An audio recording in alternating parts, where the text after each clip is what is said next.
Maranatha, my PBC family and friends. Pastor Brian here with another quick bite, living the Word.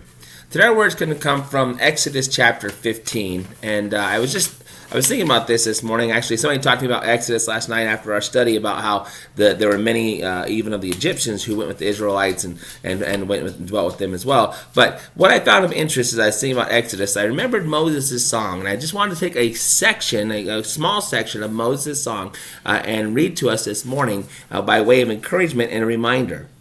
So in Exodus chapter 15, this is after Pharaoh has pursued them through the Dead Sea, and the Dead Sea is closed upon Pharaoh's army, and the Israelites had escaped on the dry land to the other side. And I wanted to read to you now what they were singing to the Lord, and what they were reminding their hearts, and of course praising God with. And the verse I want to look at in particular picks up verse 11, Exodus chapter 15, verse 11. I want to read down through verse 15. They say, "Who is like unto thee, O Lord, among the gods? Who is like thee, glorious in holiness, fearful in praises, doing wonders?" Now, what I love about this, of course, the gods there is a little g, but who is like you, Lord, amongst the gods? Basically, there is no God aside from our God. And he is fearful in praises and doing wonders. He does amazing things, and he's fearfully to be praised because of how great and mighty he is. And he says, "Thou stretched out thy right hand, and the earth swallowed them."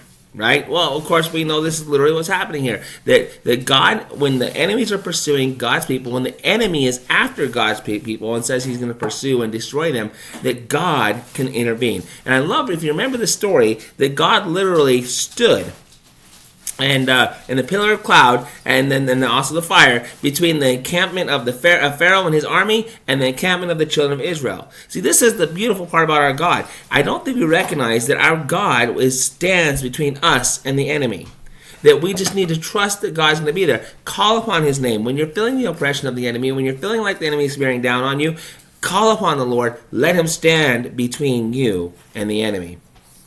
And then he says this, "Thou in thy mercy hast led forth thy people, which thou hast redeemed. Thou hast guided them in thy strength unto thy holy habitation." And that's the key. God, in his mercy, has led us forth, redeemed us, and is guiding us, if we will be guided by him, to his holy habitation, to walk in his will, to walk in his desires. See, this is such a beautiful song, clear from the Old Testament, about what God would desire of his people even today as we sing his praises. So today, my brothers and sisters, let's go out and let's remember these words. Let's remember that our God can stand between us and the enemy, and that our God in his mercy has redeemed us, and that he is guiding us, if we'll be led, to his holy habitation. Let's sing forth, as even the Israelites did, his praises today. I hope this encourages you, and I know it encourages my heart. I love you, we love you, God loves you, and God's got this.